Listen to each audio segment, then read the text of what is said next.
జీవితం ప్రశ్నార్థకంగా ఉందా? నిన్నెవరు పట్టించుకోవట్లేదా? కృంగిపోతున్నావా? దేనికోసం అడుగులు వెనకేస్తున్నావు? దేనికోసం అలా లైఫ్ లో స్ట్రక్ అయిపోయి ఆలోచిస్తున్నావు? దేనికోసం ఈ చింత? దేనికోసం ఇంత బాధ? ఎందుకు కృంగిపోతున్నావు? ఎవరి కోసం ఏడుస్తున్నావు? ఏం సాధించాలని బాధపడుతున్నావు? ఏం సాధించలేకపోతున్నావని ఆగిపోతున్నావు?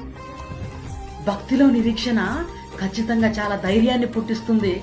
సహోదరా, నా ప్రియమైన చెల్లెమ్మ, జాగ్రత్తగా విను తల్లి. ఆత్మదేవుడు నీ పట్ల గొప్ప ప్రణాళిక కలుగున్నాడు. నిన్ను కన్న దేవుడు గొప్ప పని కొరకు నిన్ను నిరూపించే క్రమంలో నడిపిస్తున్నాడు. అనేక అనుభవాల గుండా నిన్ను నడిపిస్తున్నప్పుడు ఆత్మదేవుడు నీకు నేర్పించే ప్రతి పాఠము ఉన్నతమే. దేవునికి స్తోత్రం కలుగును గాక. మారుతున్న ఈ లోక ప్రేమల్లో, క్షణం క్షణం మారిపోతున్న ఈ లోక ప్రేమల్లో క్షణమైనా మారని ప్రేమను గుర్తుపట్టు. దాని కొరకు బ్రతుకు. అదే భక్తిలో నిరీక్షణ. దేవునికి మహిమ కలుగు.